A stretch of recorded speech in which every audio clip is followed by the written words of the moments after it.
Facebook and YouTube. We're going to sit down right now with Dan Lanning, the head coach of Oregon. So we'll go ahead and get started. Here we go. We continue with here on Wildcats Radio 1290. It's Pac-12 Media Days. We get a chance to visit, to talk with all the coaches throughout the Pacific 12 Conference. And first of all, I'm just excited to welcome our next guest, head coach of the Oregon Ducks. Dan Lanning is our special guest here on Wildcats Radio 1290. Welcome to Pac-12 Media Day. Thank you, Rich. It's been a lot of fun. All right, so first of all, I guess we got to ask you that question that you're going to be asked a million times. Give me the difference. This conference or the conference that you came from? The conference that you came from. Relatively new experience for me. Obviously, there's a lot of storied programs in this conference that I'm excited to compete against. A lot of great competition. Obviously coming from Georgia, there was a lot of fun experiences as well. So excited to see what it provides. That transition. We were just talking with Alex, and he said, I really appreciate a coach making sure that we knew how much he had our back in that middle, which had to be a crazy transition. Going from Georgia, trying to win a national championship, recruiting, trying to get things started in Oregon. What was that transition? You're wearing a lot of hats. You're wearing a lot of hats. And luckily, the Pacific time zone was 3 hours behind. So get up early in the day and work for Georgia in the morning, and then really late at night for the Oregon Ducks. And I think our guys appreciated it. I made a commitment. I would never become the head coach at Oregon if it wasn't for those players at Georgia. And I had a duty to them and wanted to finish what we started there. But it was also a lot of fun. It was also a lot of fun. A lot of late nights hiring coaches, recruiting, a lot of battles. So we played in the national championship January 10th, and was on a plane to Eugene 7 a.m. the next morning on the 11th. Dan Lanning joining us right now, head coach of the Oregon Ducks. All right, ask this question. This is kind of coming in a mess. FaceTime. You know where I'm going with this? Yeah. FaceTime. After the game. National championship. And you're already on the clock working for the Ducks, trying to bring in recruits. It takes what it takes. It takes what it takes, right? I actually didn't have my phone on the field, so I had to run in, grab my phone, and then come back to the field and FaceTime. But yeah, absolutely. You have an opportunity to use a great event. I was celebrating with our players, but also kind of changes my job done there. And it's time to start working on the next piece. And that was that Florence, Jahill Florence, right? You're ahead of the curve, man. And you got him. It worked. Come on, talk about the best recruiting pitch of all time. Hey, look what he just did. We're going to do the same thing on Oregon. Come on with me up to Eugene. That's it. Eugene's a special place. It is. I just had dinner yesterday with Coach Bilal. I mean, just what a great man. You look at everybody that's come out of that Oregon family. Talk to me about what you've discovered about Oregon football. It's obviously got a storied history, right? It's and over time, it's a special place, and I think it's the perfect combination of nature and innovation. When we talk about Oregon, guys like Mike Bellotti, Rich Brooks, Chip, the history that they put into the program, the success they created. I'm really humbled to be a part of the future of Oregon and be in this place. I mean, it really is kind of the cradle of coaching.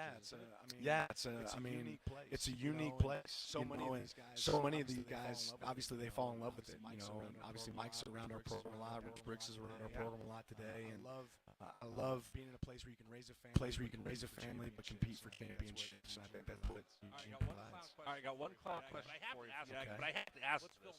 What's Phil Knight like? Awesome. Oh, he's awesome. Humble. Every thought, there's a reason behind it. Every word he says. I was a fan of Phil long before I ever got to Oregon. I read the book Shoe Dog a couple times. So getting to see him and be around him firsthand, and knowing his investment in our program, him and his wife, how much they care about us, it means everything to me. I bet you got pretty good gear down in Georgia with Kirby, but the gear that he does and how he takes care of Oregon has got to be different game. It's a different game. I've become a shoe guy. I wasn't a big shoe guy before. I'm a shoe guy now, man. I gotta rock my J's. Everybody and their brothers. Hey, we were GAs at ASU. How about hooking you up with some Oregon gear? I've had a lot of gear requests. I'll say that. Well, it's interesting. So here's what I'll share with you. I think it's one of the most unique brands that you have in Oregon. I live down in Florida. I got kids down there in the middle of SEC country wanting Oregon gear.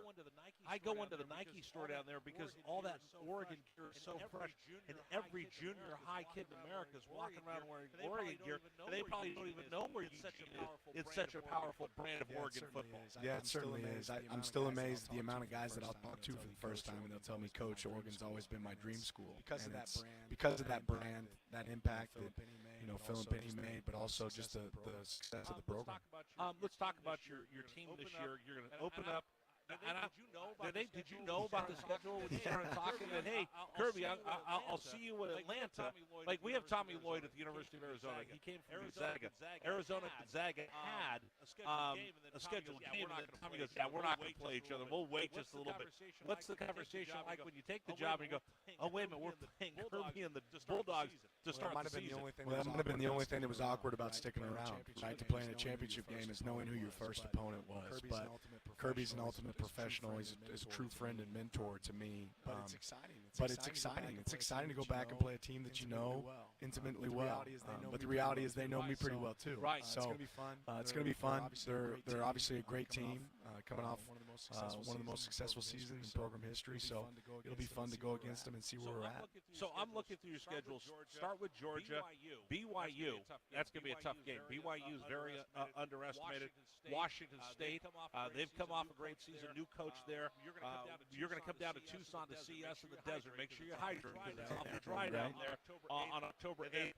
And then, boy, you want to talk about running the gauntlet. You got Utah, Oregon State. This season, It's a real schedule. We're excited for the challenge. What's the look and the wrinkles that we're going to see that the Pac-12 should know about with you coming in with your new staff and the playbooks that you're coming in?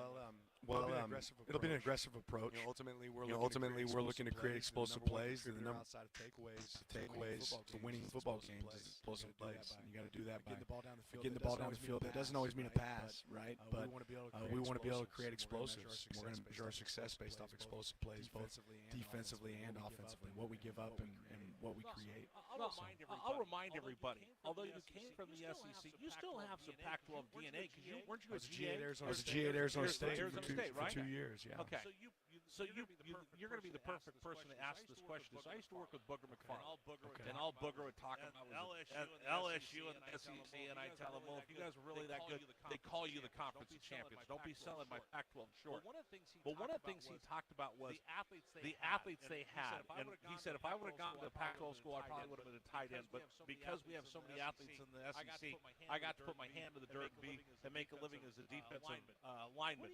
What do you think the biggest difference is from that conference and now that you're getting ready for this conference? What are the big differences between our conferences? Obviously, for us, there's a lot of bigger people regionally closer to those schools. So doing a great job of recruiting great talent that's on the West Coast that checks the boxes of the attributes that you're looking for on the D line and the offensive line is really important.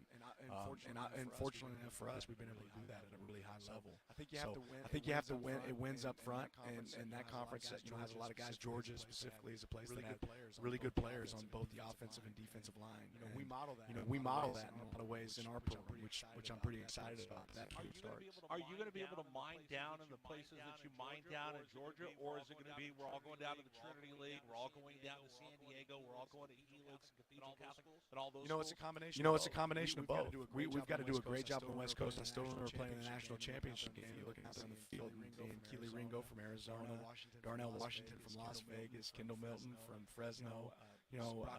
Brock Bowers from Napa Valley, and you sit here and say, hey, that's a lot of West Coast talent. So I think it starts on the West Coast. We got to keep the West Coast here, but then we're going to definitely go and tie into our roots, whether that be in Texas, Georgia, Florida, wherever we can go to find players that can be successful for us. We want to do that. One last thing, distraction. And I say this because you're going to get asked this question 12 million times about realignment and all the rest of this. There's distractions. People are talking about Oregon. How do you zero out the distractions for the next 2 years? For the next 2 years, our schedule is set. I'm excited to play the teams we got to play, and that's my job is to prepare our team for that. I trust trust our leadership to put us in position to be successful moving forward.